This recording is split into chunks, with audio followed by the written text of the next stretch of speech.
खुलुमबाय गोजोन फुंबिलिनि गासिबो बडलेण्ड बुब्लिनि अनसायगिरिफोरखौ बरायग्रोबाय दिनै 23 फेब्रुआरि बृहस्पतिबारनि फानजामुथिखौ फरायथिनो लादों किलिखां ब्रह्मआ फानजामुथिनि गिबियाव दं मेष राशि नखरनि जेंनाया बांसिनगोन दावराव दावसि जानानै सोमोन्दो नागारलायनो हागौ दुखु सहायनांगोन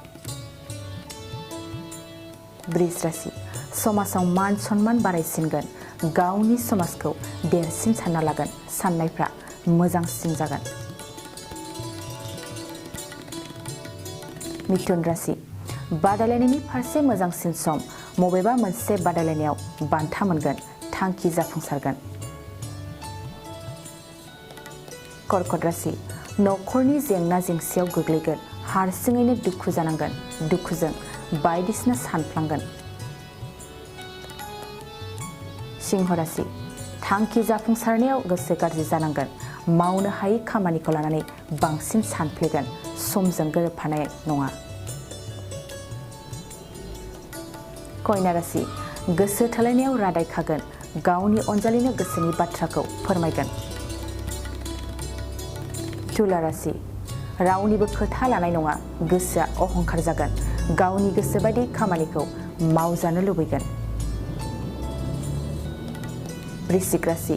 नखराव अशान्ति जागोन माबा मोनसे दाय मावफ्लांनानै गावखौनो दायनिगिरि सानफ्लांगोन उसुखुथु जागोन धनु राशि खामानि मावनानै देहाखौ मेंनाय मोनगोन मेंनाय देहाखौ लानानै आराम लागोन खामानि दामानिखौ दोनथ'गोन मकर राशि मावनो लानाय खामानियाव मोजां फिथाइ मोनगोन जिउनि थांखि जाफुंसारनायाव हाजासे रंजागोन कुम्भ राशि संसारनि जेंनाखौ लानानै जिंगासिगोन लोरबां गोसोजों थांखिनि फारसे आवगायनाय नङा मीन राशि गोसोआव गिनाय सोमजिगोन गिनाय मेवनायजों जेबो खामानि मावनो हानाय नङा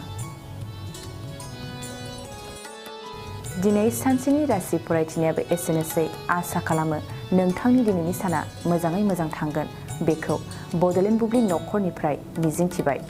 गोजोन्थों